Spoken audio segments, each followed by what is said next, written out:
11 Latihan Batas, Bagian 2. Translator, Wave Literatur Editor, Wave Literatur. Cara terbaik untuk melatih kekuatan jari adalah dengan melakukan meditasi satu jari saat melakukan handstand.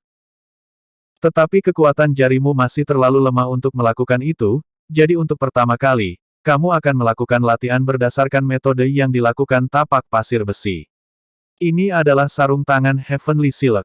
Kamu akan memakainya saat latihan. Saat melakukan latihan kekuatan jari, kamu tidak boleh melukai otot atau kulit tanganmu. Zhao Yunxing sudah mempersiapkan sepasang sarung tangan Heavenly Silk untuk Qin Yu. Qin Yu dengan senang hati menerima sepasang sarung tangan Heavenly Silk dan segera memakainya. Ini adalah pasir putih yang diambil dari pantai. Kamu harus membenamkan tanganmu ke dalam pasir ini dengan sekuat tenaga. Jangan berhenti. Kamu hanya boleh berhenti saat aku mengizinkanmu berhenti. Zhao Yunxing menunjuk pasir dalam kuali besi tak jauh dari sisinya. Baik guru. Qin Yu menganggap sesi latihan ini sebagai permainan. Tetapi kakinya sudah terasa sangat sakit. Hanya dengan menahan dan menggertakkan giginya, dia dapat tiba di sisi kuali besi. Qin Yu memakai sepasang sarung tangan Heavenly Silk, dan menusukkan tangannya berulang kali tanpa henti. Setiap saat dia berusaha untuk mencapai dasar dari kuali itu. Ah! Qin Yu tidak bisa menahan teriakannya. Sarung tangannya hanya melindungi tangannya dari sentuhan pasir. Tetapi saat dia menusukkan tangannya ke pasir, kekuatan dari benturan terhadap pasir tersebut terasa sakit hingga ke tulang tangannya. Setiap kali dia menusukkan tangannya ke pasir dengan cepat seperti itu, kekuatan benturan pasir dengan jari Qin Yu bertambah lagi dan lagi. Dia terpaksa mengurangi kedalaman tekanannya. Pada awalnya dia menekan tangannya hingga ke dasar kuali tetapi sekarang Qin Yu menarik jarinya saat mereka sudah setengah jalan menuju bagian dasar. Hal ini tentunya lebih mudah baginya. Dorong tanganmu hingga ke dasar kuali, jangan coba mengendurkannya. Zhao Yunxing berkata dengan dingin. Qin Yu kaget, namun dia tidak memiliki pilihan selain menggertakkan gigi dan menahannya. Meskipun Qin Yu suka perasaan saat dia melampaui batasnya, tapi saraf dari jarinya berhubungan dengan jantungnya. Rasa sakit yang terus-menerus membuatnya sangat menderita. Bagaimanapun dia hanyalah seorang anak yang berusia 8 tahun. Selain itu, dia adalah putra ketiga dari sang pangeran penakluk dari Timur yang agung. Status dan kekayaan tidak pernah membuatnya mengalami rasa sakit seperti itu sebelumnya. Mendadak, tangannya membentur dasar kuali. Sakit yang amat sangat membuat air mata Qin Yu keluar tak terkendali. Zhao Yunxing melihat dengan dingin. Dia melihat anak umur 8 tahun mendorong tangannya ke dalam pasir dengan mata berurai, tetapi dia tidak sedikit pun memberikan kompensasi dan masih tetap menyuruhnya tanpa henti. Qin Yu meneteskan air mata, namun dia tetap melanjutkan latihannya.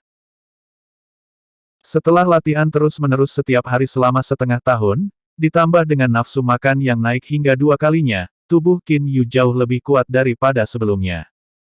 Di bawah air terjun Gunung Donglan.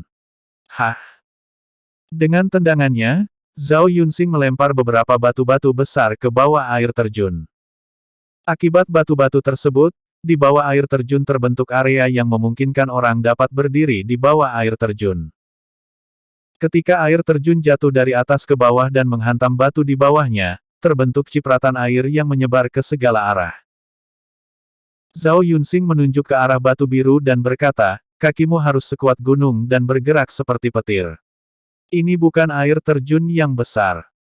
Setelah melakukan deep squat selama ini, kakimu tentu sudah cukup kuat untuk melakukan kuda-kuda di bawah air terjun.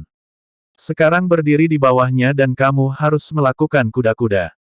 Ini bukan air terjun yang besar. Qin Yu melihat ke arah air terjun yang jatuh dari ujung yang sangat tinggi.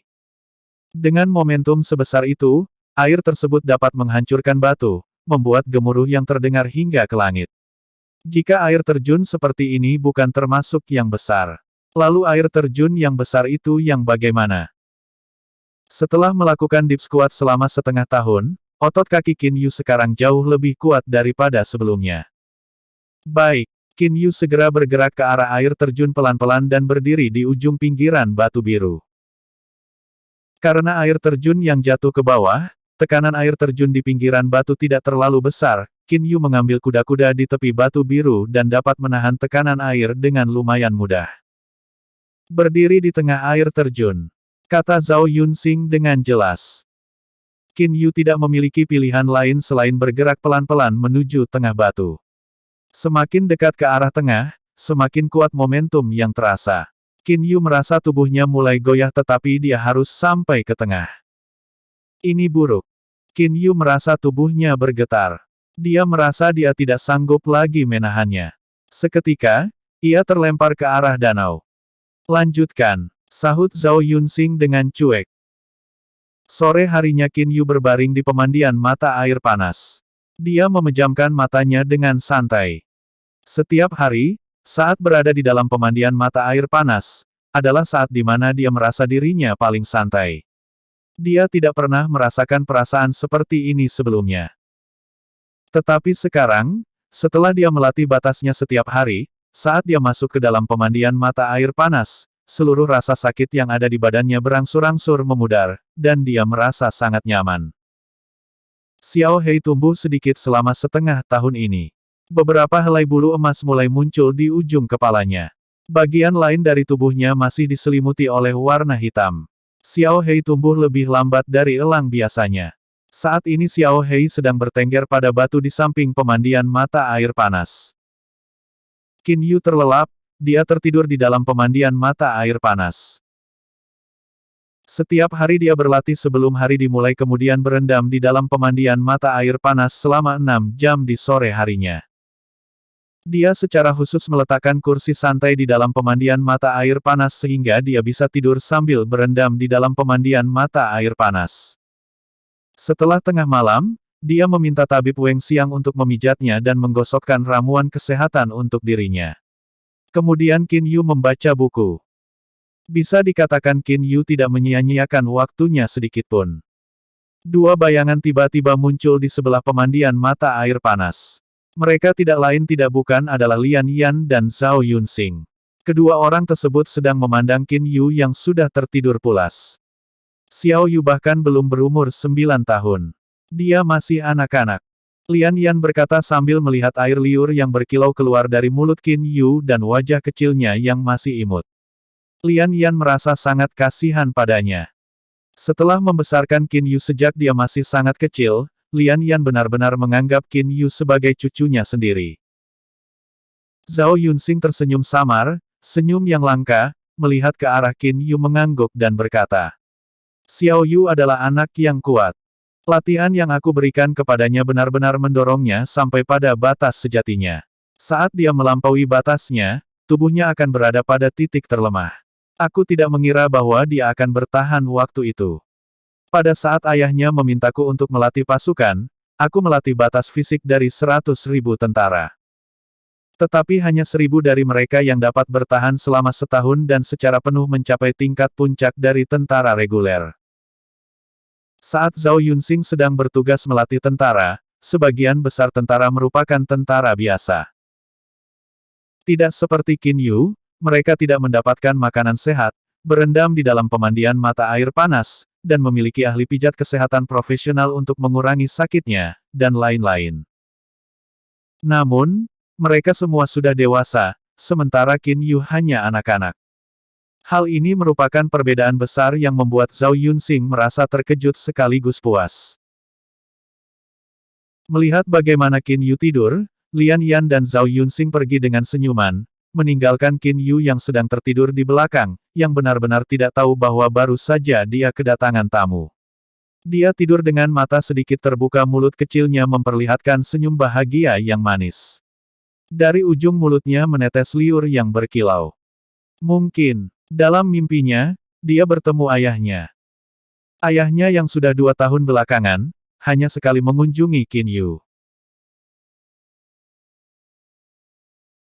Berlari sambil membawa beban berat, skuat sambil membawa beban berat, berdiri dengan kuda-kuda di bawah guyuran air terjun, melatih akselerasi gerakan dengan menggunakan penghalang, belajar pertarungan tanpa senjata di dalam air, belajar sambil membawa beban berat setiap hari, melatih kelenturan dan kekuatan, melatih kekuatan jari, melatih reaksi dan sensitivitas, melatih kelincahan.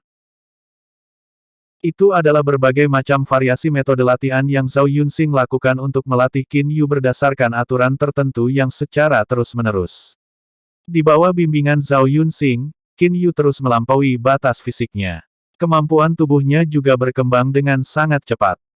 1 tahun kemudian, Qin Yu yang berusia 9 tahun, sedang bertelanjang dada dan memakai celana pendek. Seluruh tubuhnya tidak menggembung dengan otot namun langsing hampir sempurna. Dia terlihat seperti macan tutul yang sedang berburu. Xiao Yu, kamu sangat gigih. Pada latihan batasan ini, yang paling penting adalah kegigihan. Yang lain tidak begitu penting. Zhao Yunxing melihat ke arah Qin Yu dan memberikan dia senyum yang belum pernah dilihat Qin Yu sebelumnya. Ini saatnya gurumu kembali ke pasukan. Ingat, tetap tantang dan lampaui batasmu. Selama kamu mencoba tanpa henti, suatu saat nanti kamu pasti sukses. Qin Yu menatap ke arah guru yang berada di depannya. Awalnya, Qin Yu merasa sangat marah kepada gurunya yang terlalu kejam. Setiap sesi latihan berakhir, Qin Yu meneteskan air mata tanpa henti. Tetapi sekarang, ketika dia melihat senyum manis dari wajahnya gurunya, dia mulai mengerti semuanya.